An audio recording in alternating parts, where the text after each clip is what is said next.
दोस्तों, आपने यदि अभी तक मेरे इस YouTube channel solutions of life problems को सब्सक्राइब नहीं किया है तो मैं आपसे रिक्वेस्ट करूंगा कि आप सबसे पहले इसे सब्सक्राइब कर लें। आप YouTube में जाकर मेरे नाम रक्षित आमेटा को भी टाइप करके वहां सभी वीडियोस को देख सकते हैं और सब्सक्राइब भी कर सकते हैं। साथ ही आप अपने मित्रों में भी इसे शेयर अवश्य करें। नमस्कार साथियों, आशा है आप सभी सपरिवार सकुशल होंगे, स्वस्थ होंगे, प्रसन्न होंगे। आज 3 मई को आप लोगों के लिए वीडियो बनाते समय मुझे याद आया कि आज तो वर्ल्ड लाफ्टर डे है, विश्व हास्य दिवस है, तो क्या ना इसी विषय संबंधित आपके लिए वीडियो बनाया जाए। तो हंसिए और हंसाइए, इस विषय पर एक वीडियो लेकर मैं आपके साथ उपस्थित हुआ हूं। दोस्तों, भगवान ने हमारे को प्रकृति में बहुत कुछ दिया है जो फ्री है, जैसे हवा, पानी, हमारा ये शरीर, इसके इतने बहुमूल्य हमारे शरीर के अंग है, मिट्टी, भगवान ने उसका हमसे पैसा नहीं लिया। वहीं इन्हीं वस्तुओं का यदि संसार में हमें कोई व्यक्ति इन्हें उपलब्ध करा रहा है तो उसका हम चार्ज दे रहे हैं। क्या आप जानते हैं कि हमारे पास भी कुछ ऐसा है जो हम संसार में बिना पैसे के निःशुल्क दे सकते हैं, फ्री दे सकते हैं? जी हाँ दोस्तों, वह है हमारी मुस्कुराहट, हमारी हंसी। लोगों में जितना हम बांटना चाहें बांट सकते हैं, तो खुद भी हंसें और दूसरों को भी हंसाएं। दोस्तों, आप इस बात से सहमत होंगे कि जिंदगी के अधिकतर समय हमें से अधिकांश लोग अपनी परेशानियों को लेकर चिंतित रहते हैं, दुखी रहते हैं, उदास रहते हैं। लेकिन क्या आप सोचते हैं कि हर समय उन परेशानियों के बारे में सोचते रहने से वो परेशानियां समाप्त हो जाती? नहीं, परेशानी का समाधान तो जब आना है, प्रयास करने के बाद समय पर ही आएगा। लेकिन उस दौरान लगातार चिंता बना के हम क्यों रखें? क्यों नहीं उस परेशानी के समय में भी हम मुस्कुराएं, हंसें और लोगों में भी प्रसन्नता बांटें। और ये प्रयास हमारे अपने हाथ में है, हमें इसके लिए किसी और पर निर्भर नहीं होना है। तो ये प्रयास हम कर सकते हैं। इसका अर्थ ये नहीं है कि कभी हमारे घर में बहुत दुख का समय है और हम उस समय हंस रहे हो, ऐसा नहीं है। लेकिन फिर भी कहीं कि संघर्ष के समय, चुनौती के समय परेशान ना होकर हम खुद भी हंस सकते हैं, मुस्कुरा सकते हैं, दूसरों में भी वो बांट सकते हैं। एक चुटकुला मैं आप लोगों के साथ शेयर करना चाहूंगा। एक आदमी एक शादी के रिसेप्शन में गया। वहां आइसक्रीम के काउंटर पे जब वो गया तो आइसक्रीम वाले ने आइसक्रीम देने के साथ ही उसके माथे पे एक तिलक किया। तो आदमी ने प्रसन्न होकर कहा कि आप लोगों ने बहुत अच्छा एक रिवाज चला रखा है, इससे आपका मालूम पड़ता है कि कितने अच्छे संस्कार है आप लोगों के इस तरह से सामान को सर्व करने के।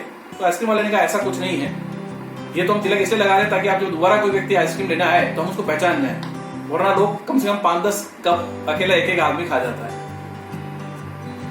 एक आदमी शादी के रिसेप्शन में गया और आइसक्रीम के काउंटर पे जब आइसक्रीम लेने गया तो आइसक्रीम देने के बाद सर्व करने वाला आदमी ने उसके सिर पर तिलक किया। आदमी ने खुश होकर उसे कहा कि आप लोगों का बहुत अच्छा रिवाज है। तो आइसक्रीम सर्व करने वाले ने कहा कि कोई अच्छा रिवाज नहीं है, ये तिलक तो हम इसलिए कर रहे हैं कि व्यक्ति बार बार आकर आइसक्रीम ना ले, हमसे पहचान ले, वरना हर व्यक्ति 8-10 कप आइसक्रीम खा लेगा।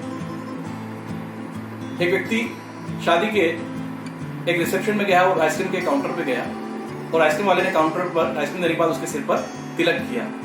आदमी ने बताया कि आपका बहुत अच्छा रिवाज है, इसमें आप इस तरह से तिलक करके अभिवादन कर रहे हैं। तो आइसक्रीम सर्व करने वाले ने कहा, ये कोई ऐसा अभिवादन का तरीका नहीं है, ये हम केवल इसलिए कर रहे हैं ताकि कोई भी आदमी दोबारा आए तो हम उसे पहचान लें, वरना लोग बार बार आके 8-10 आइसक्रीम के कप एक व्यक्ति खा लेता है। क्या आप सोच रहे हैं कि मैं अपना आज के इस बातचीत के कंटेंट को भूल गया हूं इसलिए बात को रिपीट कर रहा हूं, या मेरा ये वीडियो कहीं अटक गया है? नहीं दोस्तों, ऐसा नहीं है। आप में से अधिकांश लोगों ने भी महसूस किया होगा कि यदि चुटकुला आपने पहली बार सुना है या पहली बार जब मैंने आपके साथ इसको शेयर किया तो आपके चेहरे पे एक मुस्कुराहट आई। उसी चुटकुले को जब मैंने दूसरी बार रिपीट किया तो आप कम मुस्कुराए, और तीसरी बार जब मैंने उसको वापस रिपीट किया तो आप में से लगभग कोई हंसा नहीं होगा, मुस्कुराया नहीं होगा, बल्कि और सोच रहा होगा कि ये क्या कर रहे हैं। तो जब आप एक ही चुटकुले पर बार बार नहीं हंस सकते हैं तो जिंदगी में आने वाली रोज की परेशानियां हैं उसमें हम बार बार दुखी क्यों हो? ये हमारे अपने हाथ में है कि हमें परेशानियां और चुनौतियां, संघर्ष को रोज देखना है, तो हम रोज क्यों परेशान हो? बोलिए एक बार, तो आगे हमें उन परिस्थितियों में किस तरह से मुस्कुराते हुए रहना है, इस कला को सीखना है। एक बात जो मैं आपसे शेयर करना चाहूंगा कि मुस्कुराहट पे, हंसी पर बहुत से बड़े बड़े साहित्यकारों और कवियों ने अच्छे लेख लिखे हैं, कविताएं लिखी हैं। लेकिन क्योंकि समय कम है इसलिए मैंने एक जो मुझे शायद किशोर जोटे इनकी एक कुछ पंक्तियां मिली, वो मैं आप लोगों के साथ शेयर करना चाहूंगा। हंसते रहो तुम, हंसते रहे हम, यूं ही कटे जिंदगी, ना हो कुछ गम। कोई भी हो जीव, हंसना सभी को चाहिए, जिंदगी का सब बोझ बस पीछे छोड़ जाना चाहिए। हंसना चेहरे को निखारता है, उम्र को और ज्यादा बढ़ाता। जिंदगी जिंदा दिली का नाम है, मुर्दा दिल खाक जिया करते हैं। देख कर हंसी चेहरे पर फिर जानवर भी देखता रहता है। शत्रु हो या कोई गैर कहीं पर, बस वो अपना ही हो जाता है, बस वो अपना ही हो जाता है। हमारी जिंदगी में भी दोस्तों, यदि आपने महसूस किया होगा तो लोग किसी और की मजाक बनाकर हंसते हैं और वो कहते हैं कि हमारे में हंसने का एक सेंस है, या हम मुस्कुरा रहे हैं, हंस रहे हैं। लेकिन मेरा मानना है कि ये हंसने का और मुस्कुराने का सही भाव नहीं। मेरी दृष्टि में वो व्यक्ति सबसे बड़ा कॉमेडियन है या हास्य का कलाकार है जो अपने आप पर हंसना जानता हो, कि जिसने अपने आप पर पहले हंसना और उसको प्रसन्नता से स्वीकार करना सीख लिया है, वो हर परिस्थिति में सामान्य रहेगा। वरना जिन लोगों को मैंने देखा है कि लोगों की मजाक बनाकर बहुत जोर जोर से हंसते हैं और ये बताते हैं कि हम बहुत अच्छे कॉमेडियन हैं, कभी उन पर किसी ने यदि मजाक बना दी तो वो तिलमिला जाते हैं, तो कहीं ना कहीं वो उस मजाक को सहन करने की शक्ति नहीं रखते हैं। तो हंसी किसी के दिल को या भावना को चोट न पहुंचाए, किसी का परिहास न करे, किसी का अपमान न करे, ये हमें बहुत ध्यान रखना आवश्यक है। और मैं आपको ये कहना चाहूंगा कि जिंदगी में कभी भी हमारे पर यदि कोई व्यक्ति हंसता है तो हमें विचलित ना होकर ये ध्यान रखना है कि कम से कम हमारे ऊपर हंसकर उसके चेहरे पे खुशी तो आई है, और जैसी उसकी बुद्धि है, जैसी उसकी समझ है, उसके अनुसार वो हमारे बारे में बात कर या सोच कर, बात फैलाकर या कहकर हंस रहा है, तो वो उसको करने दीजिए। लेकिन कम से कम इसी बहाने उसके चेहरे पर हंसी तो आई। एक चुटकुले के साथ अपनी बात को मैं समाप्त करना चाहूंगा दोस्तों। एक बार मैं अपने बड़े भाई के साथ 500 रुपए लेकर मेले में गया। मेले में हमने योजना बनाई थी कि हम अलग अलग चीजें खाएंगे। तो वहां एक स्थान पर एक आदमी महावत था, अपना हाथी लेके खड़ा हुआ था। उससे प्रतियोगिता लगाई थी कि आप 500 रुपए लगाइए और 5000 रुपए जीतिए। तो मैंने जाकर पूछा कि क्या प्रतियोगिता है। भैया ने मना भी किया कि कोई जरूरत नहीं पूछने की, मेले का आनंद लेते हैं। मैं कहा पूछते तो है। महावत ने बताया कि जो भी व्यक्ति इस हाथी को ऐसे सूंड को ऊपर करवा देगा उसको मैं 500 की जगह 5000 रुपए दूंगा। तो भैया ने कहा रहने दे, 500 रुपए लेके निकलेंगे, खत्म हो जाएंगे, मेले का आनंद नहीं ले पाएंगे। तो मैंने कहा मुझे प्रयास करने दीजिए। अच्छा खासा शरीर, दिल डौल वजन। मैं जाकर गया और हाथी की पूंछ पकड़कर लटक गया। हाथी की पूंछ पकड़ के जैसे ही मैं लटका, हाथी को दर्द हुआ और हाथी दर्द के मारे उसने अपनी सूंड ऊंची कर दी। तो महावत सोच पड़ गया, इतनी देर से कोई व्यक्ति कर नहीं पा रहा है, और उसने हमें अनमाने भाव से 5000 रुपए दिए। हम मेले में गए, कुछ घंटे घूमे, खाया पिया, और वापस जब हम लौट रहे थे तो महावत वहीं खड़ा था। हमें देखकर वो जेब गया। उसके पास गया तो मालूम पड़ा उसने आपके पास दूसरी प्रतियोगिता रखी है कि 500 रुपए लगाइए और 10,000 रुपए जीतिए।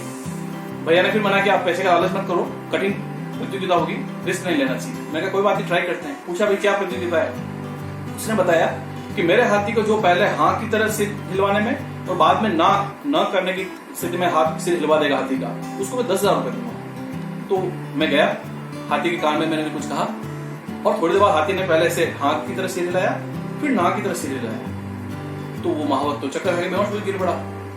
मुझे मन से उसने हमें 10,000 रुपए दिए और लेके चलते बने। उसने बुलाकर पूछा कि आप पैसे ले जा रहे हो, तो कोई बात नहीं कि मुझे बताइए तो सही, उस हाथी के कान में आपने कहा क्या। तो मैंने बताया कि मैंने उस हाथी के कान में जाके केवल 2 ही प्रश्न पूछे। पहला प्रश्न, क्या तुमने मुझे पहचाना। तो हाथी ने कहा हाँ। मैंने दूसरा प्रश्न किया, क्या फिर जाके लटकूं तुम्हारी पूंछ पर। तो हाथी ने कहा नहीं। दोस्तों, इस वीडियो को समाप्त करने के साथ ही एक प्रतियोगिता कहें या एक एक्सरसाइज में आपको देके जा रहा हूं, उसे आप इस वीडियो के खत्म होने के बाद करके देखिएगा।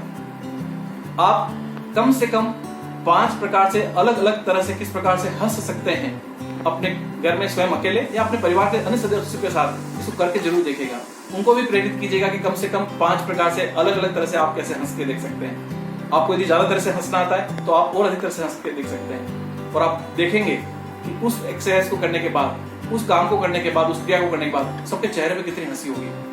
भगवान ने हमें एक चेहरा दिया है, उदास तो हम हमेशा रहते हैं, तो क्यों ना अपने कुछ इन गतिविधियों से अपने चेहरे पर हंसी लाएं, दूसरों के चेहरे पर हंसी लाएं।